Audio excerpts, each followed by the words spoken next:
시인이 노래하는 행복. 행복한 가족 되기를 바랍니다. 그래서 이 시편에서 노래한 이 행복이 무엇인가? 그리고 어떻게 하면 행복한 가정을 이룰 수 있을까? 자, 이 시편을 기록한 저자에 대해서 뭐라고 하면 시인이라고 부릅니다. 시인. 이 시인은 하나님과 교제하면서 영성이 충만했어요. 그래서 하나님과 동행하는 구도자를 가르쳐서 시인이라고 표현하기도 했습니다. 또 이 시인은 하나님의 말씀으로 그 시대를 분별하는, 다시 말하면 거룩한 통찰력을 지닌 사람이에요. 그래서 일종의 예언자적인 그런 사명도 있습니다. 그러니까 이 시인이 지금 말하는 내용이 하나님의 뜻을 우리에게 전달하는 통찰력 있는 예언자의 소리이기도 하다는 얘기입니다. 이 시인은 하나님의 마음으로 그 시대를 아파하기도 하고 부패한 그런 어떤 시대에 대해서 분노하기도 하며 절망스러운 시대에 희망의 길을 제시하는 상담자이면서 리더이기도 합니다. 그러니 지금 말씀드리는 것은 이 시인의 소리를 우리가 하나님의 소리로 들으면 우리에게 복이 된다. 믿습니까? 이런 구도자고 이런 예언자고 이런 리더인 하나님의 사람인 시인이 삶의 다양한 분야에서 그들의 영적 통찰력을 깨달음을 기록한 것이 바로 시편의 기록이라 할 수 있으니까요. 자, 그 시편 중에서도 시인들이 추구하는 바가 무엇인가를 선언적으로 기록한 말씀, 그 시편이 바로 1편이 되겠습니다. 오늘 시편 1편의 주제는 행복입니다. 행복. 자, 사람들이 그렇게 말해요. 여기 복 있는 사람은 이렇게 말했으니까 주제가 복이다 그렇게 말할 수 있겠는데 틀린 말은 아닙니다. 그러나 하나님께서 인간에게 기대하는 바는 행복하게 사는 거예요. 우리 모두가 행복하게 살기를 하나님이 원하신단 말이에요. 하나님께서 인간을 지으시면서 창세기 1장 27절 28절에 이렇게 말씀하셨어요. 하나님이 자기 형상 곧 하나님의 형상대로 사람을 창조하시되 남자와 여자를 창조하시고 하나님이 그들에게 복을 주시며 하나님이 그들에게 이르시되 생육하고 번성하여 땅에 충만하라. 땅을 정복하라. 바다의 물고기와 하늘의 새와 땅에 움직이는 모든 생물들을 다스리라 하시니라 그랬어요.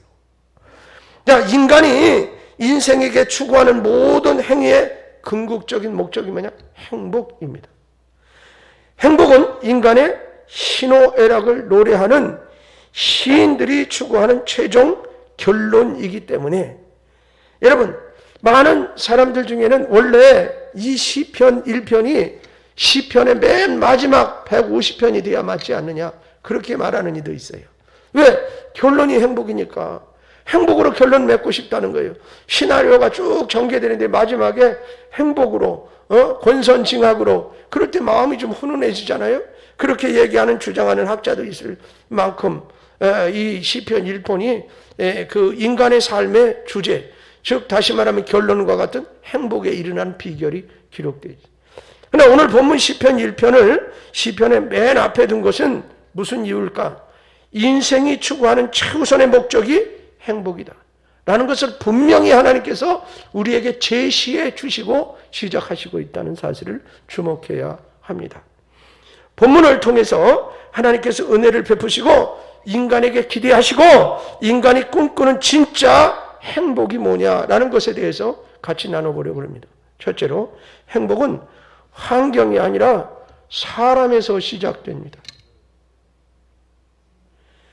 오늘 본문에서 시인은 행복의 가장 중요한 핵심을 제시하면서 행복의 이야기를 풀어나가는데 첫 구절 시작이 뭐예요?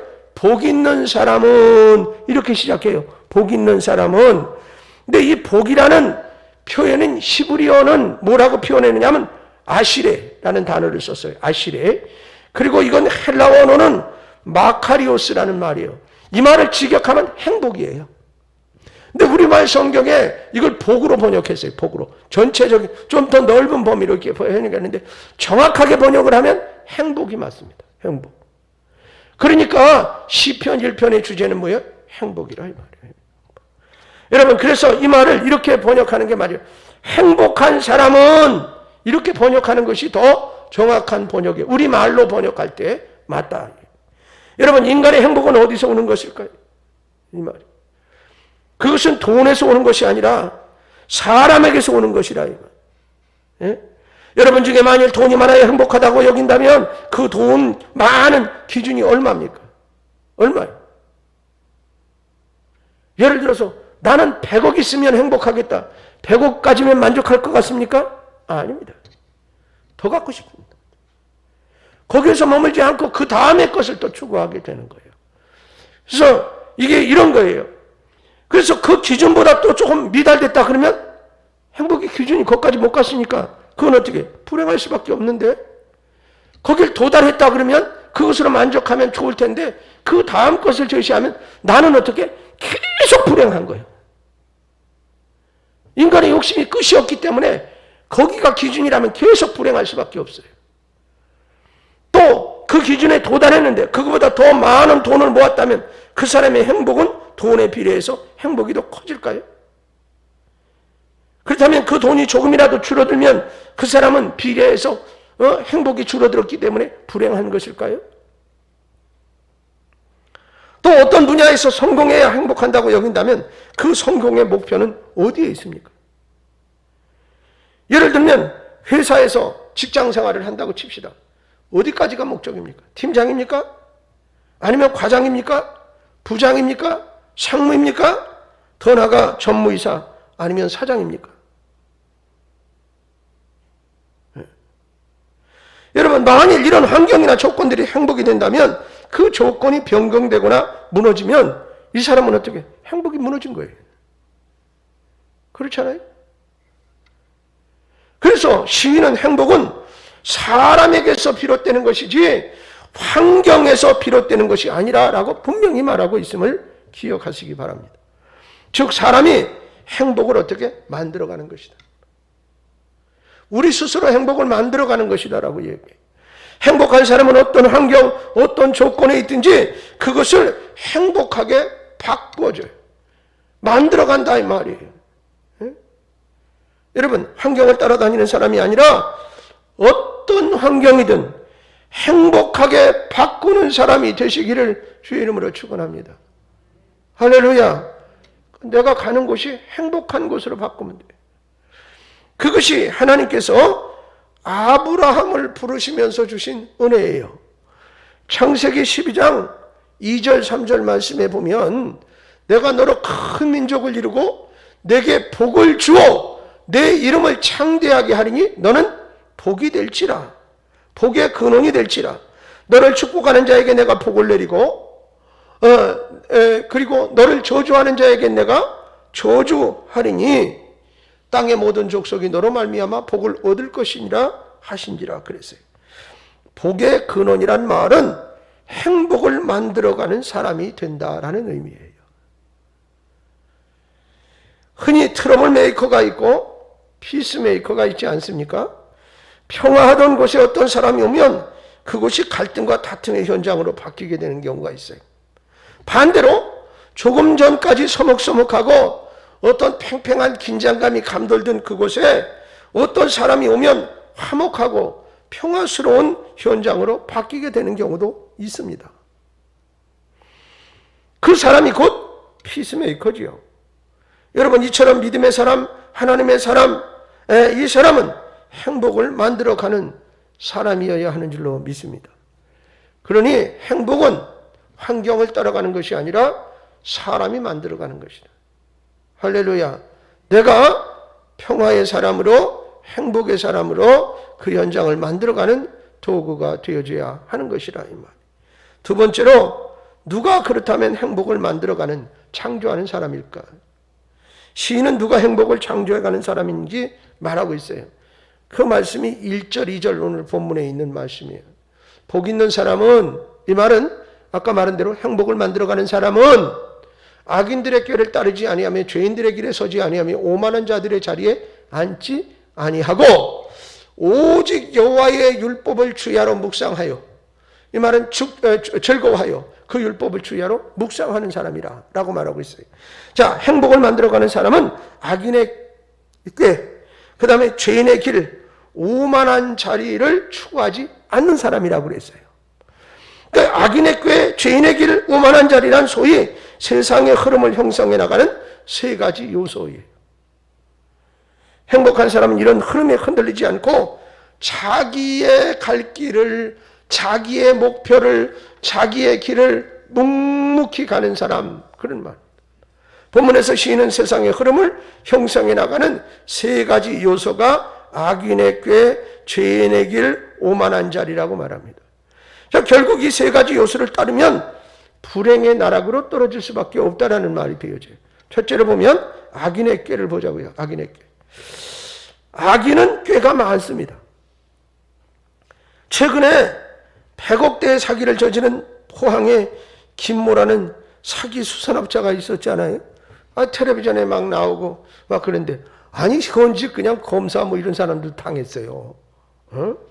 경찰서장, 검사, 국회의원, 연예인, 재벌 사모님, 아이고 제주도 좋아. 여러분, 연루가 안 된 사람이 없어요. 조사해보니 이 사람은 명문대를 나왔다고 그렇게 이제 얘기를 했거든요. 근데 고등학교 중퇴가 학력의 전부예요. 죄송해요, 표현을 그렇게 해서. 고등학교 학력 중퇴자가 검사, 국회의원, 경찰서장, 연예인, 재벌 사모님을 싹 다 속여먹었어. 싹 다 속여먹었어.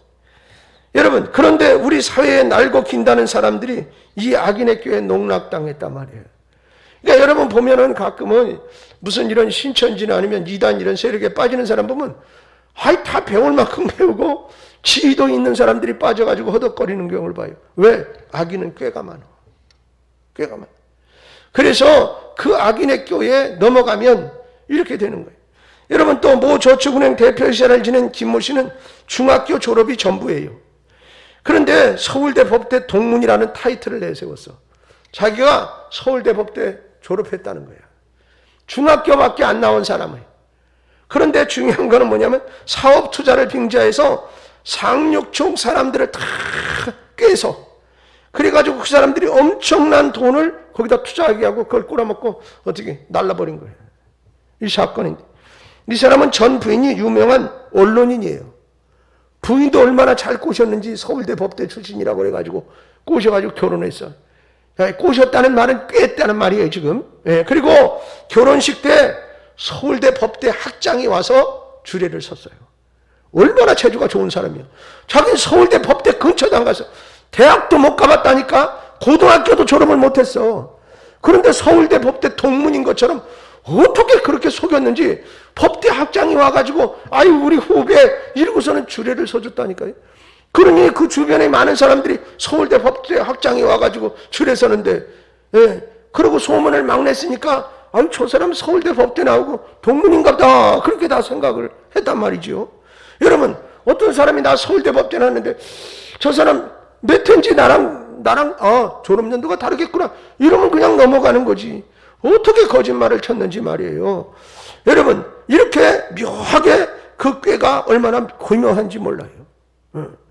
그런데 세상은 왜 악인의 꾀를 따르느냐 이 말이에요.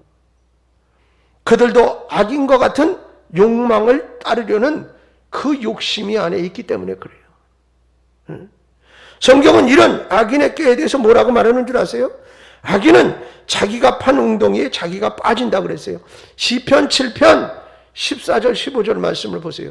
악인이 죄악을 낳았으며 재앙을 베어 거짓을 낳았도다. 그가 웅덩이를 파 만들며 제가 만든 함정에 빠졌다. 여러분, 나중에는 지가 빠놓은 그 웅덩이에 지가 빠져서 죽는다는 거야. 근데 보세요. 대부분 다 그런 경우가 생기잖아요. 사기치고 남을 속이고 그런 사람들이 보면 나중에 그것 때문에 망조가 들려갖고 죄가 주고, 거기에 빠졌던 사람도 어려움을 겪지만 그만 죽지는 않잖아요. 그러니까 그런 경우가 있어요. 그러니까 악인의 꾀를 쫓는 사람은 결국 뭐예요? 한마디로 파멸에 이르게 된다, 그런 말이에요. 그런데 행복한 사람은 그런 것에 기웃거리지 않는 사람이다 라고 말했어요. 두 번째로는 뭐예요? 죄인의 길입니다. 죄인의 길. 이 죄인의 길이란 빗나가고 왜곡된 길을 말하는 거예요. 빗나가고 왜곡된 길. 요즘 우리 사회 재벌의 편법, 위법, 불법 경영, 이런 것들이 심심치 않게 도마 위에 오르는 경우를 볼 수가 있습니다. 여러분, 물론 대기업이나 이런 데를 폄하하고 싶지는 않습니다. 그만큼 노력한 대가 위에 그런 회사를 경영하고 이르게 됐으니까요. 그런데 아무리 그렇다고 해도 거기서 편법이나 불법은 용납되면 안 됩니다. 네. 뭐 이재용 회장 아니야, 아무래도 걸리면 걸려야 되는 거예요. 그게 법 질서가 지켜져야 되는 것이고 경영을 투명하게 바르게 해야 될 책임도 있는 거예요. 예, 그러니 그런 대기업에서 잘못하면 그 밑에 하청 주고 그러면 다 거짓말해야 됩니다. 다 거짓말. 그러면 이 사회는 거짓말하는 사람들만 살아남는 사회가 돼요. 안 됩니다. 그러니까 그런 것은 안 되는 거예요. 그런데 얼마 전 공정거래위원회가 삼성 웨스톨이라는 삼성그룹 내 회사에 도시락을 공급하는 업체에게 2,500억의 과징금을 부과했어요. 여러분, 2,500억이 많아요, 적어요? 나는 평생 숫자도 한번 그거 있는 수표도 못 봤어, 아직. 2,500억이면 동그라미 몇 개 해야 되는 거야? 25 쓰고 동그라미 몇 개 쳐야 돼? 김나온 사람 몇 개 치는 거요? 예? 11?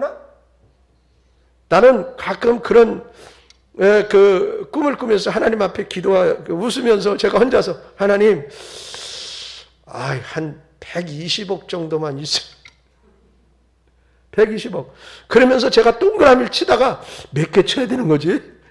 12하고 뒤에다 동그라미를 몇 개 쳐야 되는 거지? 그러다 헷갈려. 그래서 120억 못 받나 봐. 120억 있으면 어디다 땅 사가지고 교회 하나 짓기든. 목사는 맨날 그 생각밖에 없어요.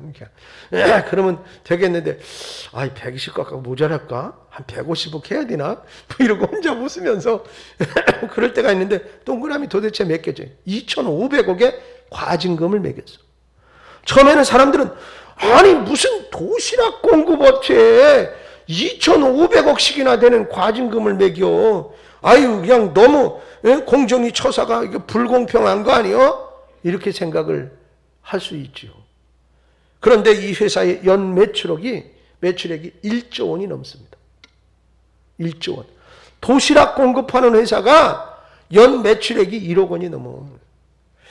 소위 일감 몰아주기 회사예요. 그러니까 다시 말하면 삼성그룹 안에 다 이렇게 엉켜 있어가지고 삼성에서 다 거기다가 일감을 다 몰아주는 거예요. 도시락 다 거기서. 예. 그러니까 여러분 이런 거예요. 뭐 문어발 경영 이런 거 얘기 들어보셨잖아요. 그러니까 대기업이 어떻게 자동차를 하나 생산한다 이 말이에요. 그럼 자동차만 만드는 거예요? 거기 아니에요. 타이어 만드는데 뭐 페인트 하는데 뭐 하는데 다 있어. 근데 그걸 남의 회사 주기 싫으니까 자기들이 기업을 차리는 거예요, 다. 예. 아니면 인수해가지고. 그러니까 같은 기업끼리 서로 다 상생하면서 먹는 거예요. 자동차 하나를 만들어내면서 자기 기업만 살아남는 거죠. 다 자기 그룹 안에 있으니까. 그런 현상들이 일어나게 되는 거죠. 그러니까 어떻게 이걸 쪼개줘서 타이어 회사 따로 전혀 다른 그 다음에 또 뭐 페인트 만드는데 따로 뭐 배터리 만드는데 따로 뭐 이렇게 해야 서로 공정하게 먹고 사는데 이걸 그룹이라는 경영 안에 다 가둬버리는 거예요. 그 대기업이 어떻게 보면 참 공정하지 못한 경우가 많이 있어요. 그래서 이것도 같은 취지로 보는 거예요. 그래서 자기네들끼리 일감을 거기다 다 몰아줘가지고 뭐 예를 들면은 이제 공기업이나 이런 데서도 보면 뭘 수주하려면 기본이 있어요. 그게 10군데 이상의 무슨 견적서를 받아가지고 공정하게 뭘 비교해서 이렇게 줘야 되는데 그렇지 않은 거죠. 그냥 거기서 이제 이거 하나 납품하는데 얼마요? 그렇게 얘기할 때 다 사람마다 기술력이 비슷하면 싼 데다 줘야 되잖아요. 그러니까 자기 내부 거래를 해가지고 야 저기서 80원까지 했더라. 너는 그럼 79원에 내. 그래갖고 자기들끼리 짜고 79원에 내서 공정하게 79원짜리 줬다 이렇게 얘기하고 자기 기업, 자기 측에다가 몰아주는 그런 일을 하게 되지요. 도시락 가격에 응찰에 응했던 중소기업 업체보다 나중에 보니까 비싸고 입찰 내역을 비교하면 도시락도 질이 낮아요. 그러니까 중간에 그런 걸 가지고 부당이익을 취한 거예요. 근데 자기네끼리니까 다 눈 감아주고 그렇게 해서. 그러면 당이 떨어져야 하는데 당연히 선정되고요. 비싸게 공급해서 얻은 부당이익은 이 사주 일가의 비자금으로 조성한다는 혐의가 생겨났어요. 그래서 그걸 조사를 받다가 이번에 공정위가 이렇게 칼을 뺀 것입니다. 얼마 전 얘기예요? 여러분, 이것이 뭐예요? 죄인의 길이라. 죄인의 길. 정도를 걷지 않고 교묘하게 편법을 저질러 쉽게 욕망을 채우는 것. 근데 사회가 자꾸 이러다 보니까 교회도 그 기준을 자꾸 따라가려고 그러는 경우가 생겨나요. 그래서 세상이 다 이렇게 하는데 뭐 이렇게 우리도 이렇게 해야 되지 않느냐. 그러면서 그것을 어떻게 우리가 이렇게 기준을 어떠냐면 사회의 기준에다 자꾸 놓으려고 그러면 문제. 사실은 어떻게 하나님의 말씀이 기준이 돼야 되는데 우리도 어느 사회인가 자꾸 사회가 그런 기준을 놓고 그 기준이 성경이 말하는 기준보다 낮음에도 불구하고 이게 불법도 아니고 그렇다고 뭐 이상이 있는 것도 아니고 누가 뭐라 그러지도 않을 거고 뭐 이런 식으로 이렇게 낮아지는 경우도 없잖아 있어요. 그러다 보니까 사실은 어떻게 보면 이 교회가 사회의 손가락질을 받거나 또는 어떤 지탄의 대상이 될 때도 있어요. 왜? 사람들은 교회는 그러지 말아야 된다라는 기대가 있어요. 기대가. 그런데 우리가 세상의 준 눈높이와 잣대만큼 내려오게 되면 교회가 인정을 못 받아요. 그러니까 성도도 마찬가지라 생각됩니다. 여러분, 우리가 세상 사람들이 다 그러니까 쉽게 얘기하면 이런 거예요. 요즘에는 어떻게 바람펴도 간통이 적용 안 되니까 뭐 이런 기준으로 우리가 내려갔다 그러면 안 된다 이 말이에요. 성도는 하나님의 말씀이 기준이어야 돼요. 아멘. 하나님의 말씀이 기준이어야 한다고. 그러니까 그 기준의 가치가 자꾸 내려가게 되면 세상 사람들이 그놈이나 나나 그런 어떤 모습이 나타나게 된다. 여러분, 그러면 처음 돈 벌기 쉽고 성공하기 쉽지요. 여러분은 어떠세요? 기회만 주어진다면 그렇게 해서라도 돈을 벌고 성공하고 싶은 욕망이 사실 있지 않습니까? 그래서 세상이 죄인의 길로 가는 거예요. 그래서. 그런데 행복한 사람은 죄인의 길, 죄인의 빗나간 길을 쳐다보지도 않는다. 그러니까는 행복한 사람의 기준은 거기에 있지 않아요. 이 사실을 분명히 성경은 이야기하고 있어요. 그 다음에는 뭐예요? 오만한 자의 자리에. 사람은 성공하고 잘 나가면 어떻게 됩니까? 교만해집니다. 얼마 전 우리 사회에서 소위 특권층이라는 사람들의 갑질 문제가 큰 이슈로 떠오르면서 많은 사람들에게 이제 그 사실을 통해서 뭐 분노하기도 하고 이렇게 됐는데, 그런 사람들을 보면 마치 평범한 사람들과는 자기는 어떻게 종자 자체가 다른 것처럼 생각해. 이게 참 잘못된 의식이에요. 그리고 조금 또 그런 의식을 가진 부모들 밑에서 자란 자녀들도 동일해요. 그러니까 여러분, 종자가 마치 다른 것 같아.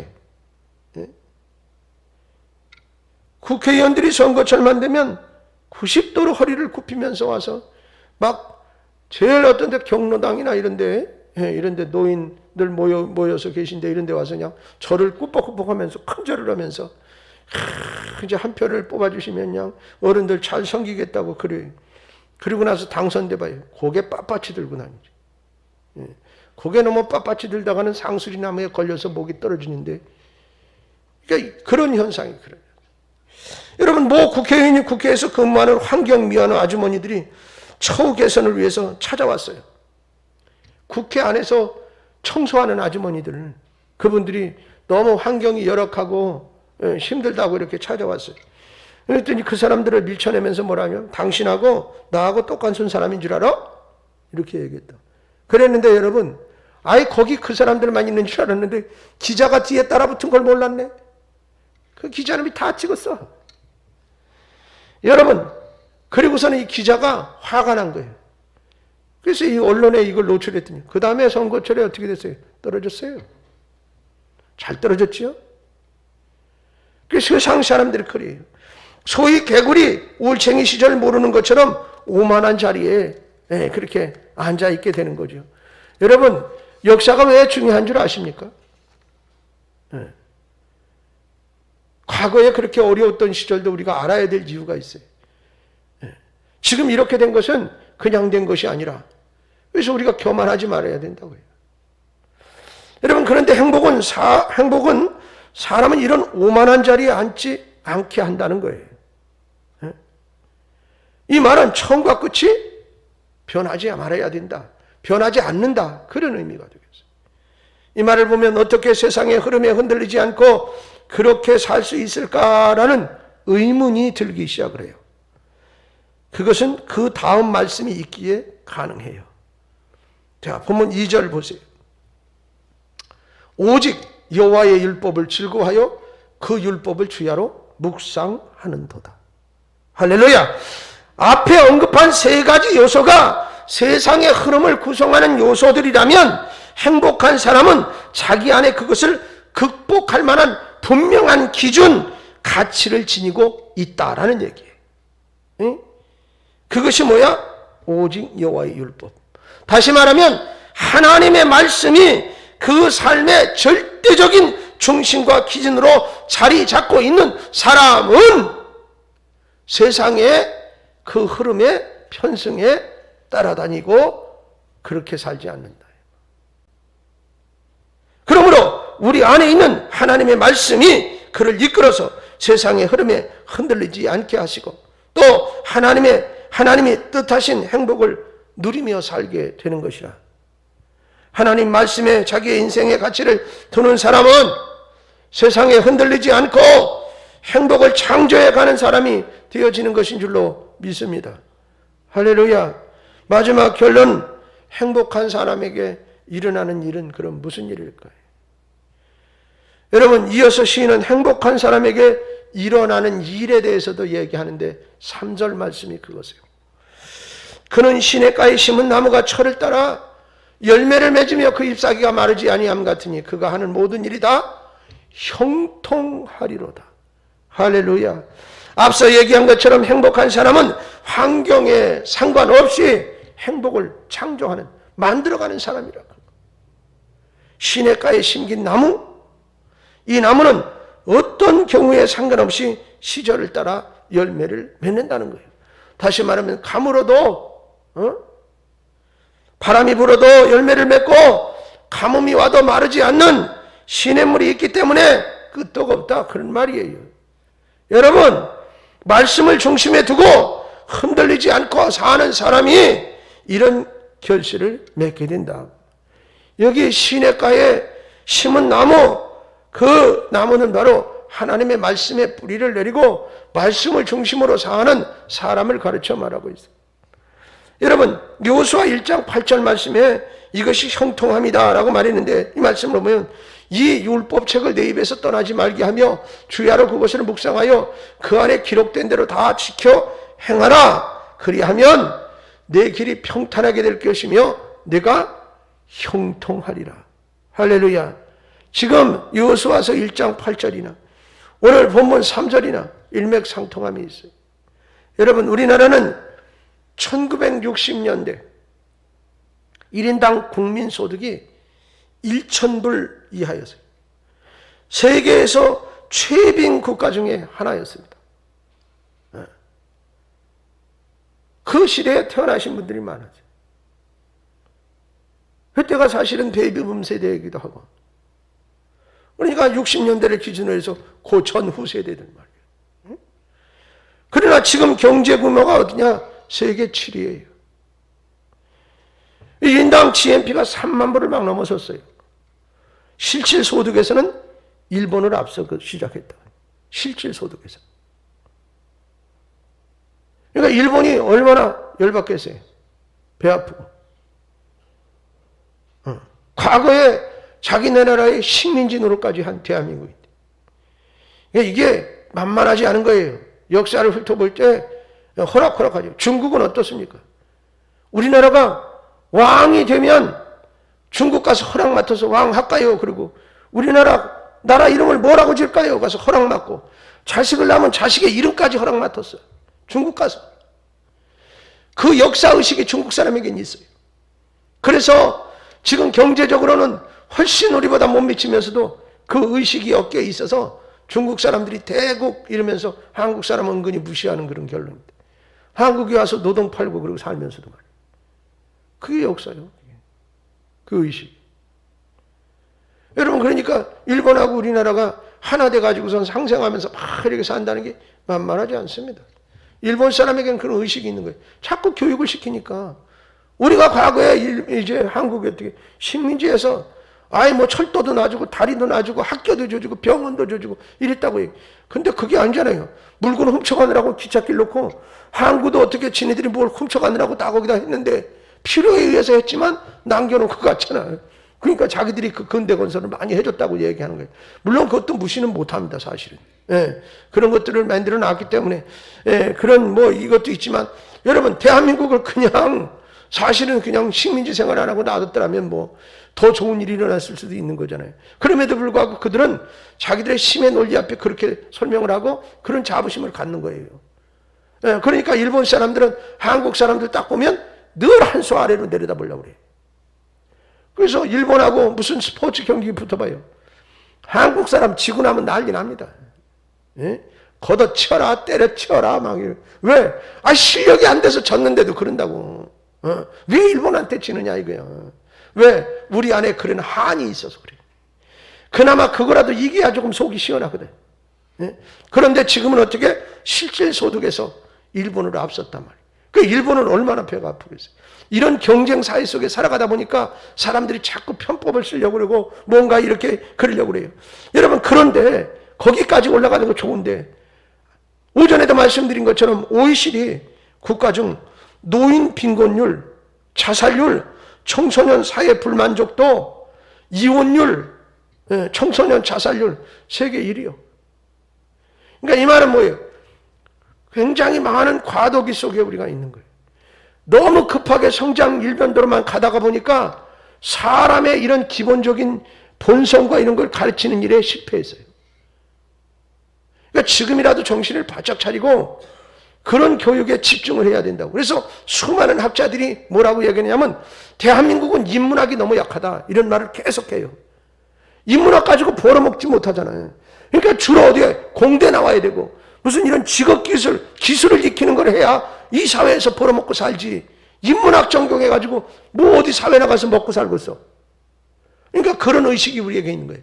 근데 사실은 이 인문학을 통해서 사람들의 본성과 인성을 다루는 그런 감성을 터치하는 이런 교육이 필요하거든요. 그러니까 여러분 하면 돼요. 왜? 기술을 가르치면서 공대에도 인문학을 기본적으로 많이 할 수 있도록 커리큘럼을 만들면 되는 거거든.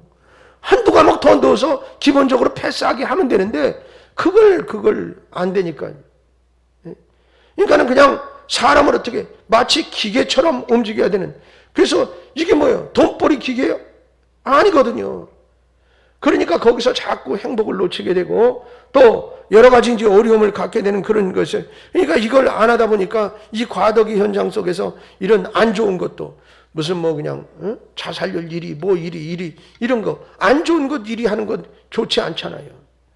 여러분 그러니까 무슨 일입니까? 우리가 행복이라고 여기에 추구하며 왔던 막 돌진하고 그걸 잡으려고 애썼던 것이 어떻게 쉽게 말하면 가짜 행복 아닙니까?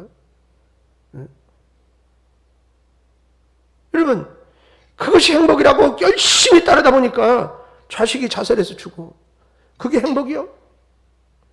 내가 직접 경험하지 못해서 그렇지 여러분의 자녀가 10대 자살률이 1등이야 우리나라가. 근데 옆에 내 자녀가 만약에 죽었다고 생각을 해봐요. 거기 행복이 있어요? 회사 사장이면 뭐하고 뭐 하면 뭐하겠어요? 이건희 회장 딸도 죽었잖아요. 자살해서. 그가 가지고 있는 상속받아야 될 재산이 몇 천억이요. 그 재물 잔뜩 있음에도 죽었잖아. 물론 뭐 여러 가지 낭설이 있지만 좀 못 사는 사람하고 이제 연애를 했는데 절대 반대하고 그러니까 뭐 어떻게 죽었다고 그럽니다. 그러니까 그 기업하는 사람들이 어떻게 해요? 자기하고 내 밸류가 맞아야 내 밸류가. 어떻게 그렇게 할 수 있어요? 여러분 행복할까요? 자식이 먼저 죽었는데 막내동이라 이건희 회장이 제일 이뻐했다고 그러던데. 그러니까 그 회장님은 뭐 겉으로 볼 때는 그렇지만 속으로는 얼마나 그 안에 자식 잃은 슬픔이 있었겠어요. 그러니까 정말 행복했는지는 모르는 거라. 우리가 볼 때는 그냥 화려해 보이지만 말이에요. 여러분 그래서 하나님이 진짜 행복을 들려주는 성경의 시인들 거기서 뭐라 그러냐? 하나님의 사람들이 들려주는 말씀에 귀를 기울여야 한다라고 말하고 있어요. 여러분, 오늘날 물질 만능주의로 행복의 기준이 무너져 내리는 이런 시대에 필요한 것은 바로 시인이 들려주는 진짜 행복의 길입니다. 사랑하는 여러분, 특별히 귀한 집사님 가정, 마음의 중심에 오직 하나님 말씀을 중심 삼아 하나님과 동행하면서 하나님께서 은혜로 열어주시는 행복의 주인공이 되시기를 주의 이름으로 축원합니다. 할렐루야. 그래서 진정한 행복을 누리고 행복을 만들어가면서 행복을 전하는 삶을 사는 귀한 가정 되시기 바라고, 또한 성도 여러분 그런 삶의 주인공이 되시기를 주님의 이름으로 축원합니다. 할렐루야. 행복을 만들어가는 사람, 행복을 만들어가는 사람은 하나님의 말씀으로 무장한 가운데 그 말씀대로 살아가는 삶이에요. 그럴 때 하나님이 주시는 기쁨, 하나님 주시는 행복이 우리 안에 넘쳐나는 거예요. 시냇가에 심은 나무가 시절을 쫓아 꽃이 피고 열매를 맺음처럼 하나님의 말씀에 뿌리를 두고 중심을 두고 사는 사람은 행복한 삶을 살아요. 여러분, 그것이 물질이 많음과 또 다른 세상적인 출세의 잣대의 기준이 아니에요.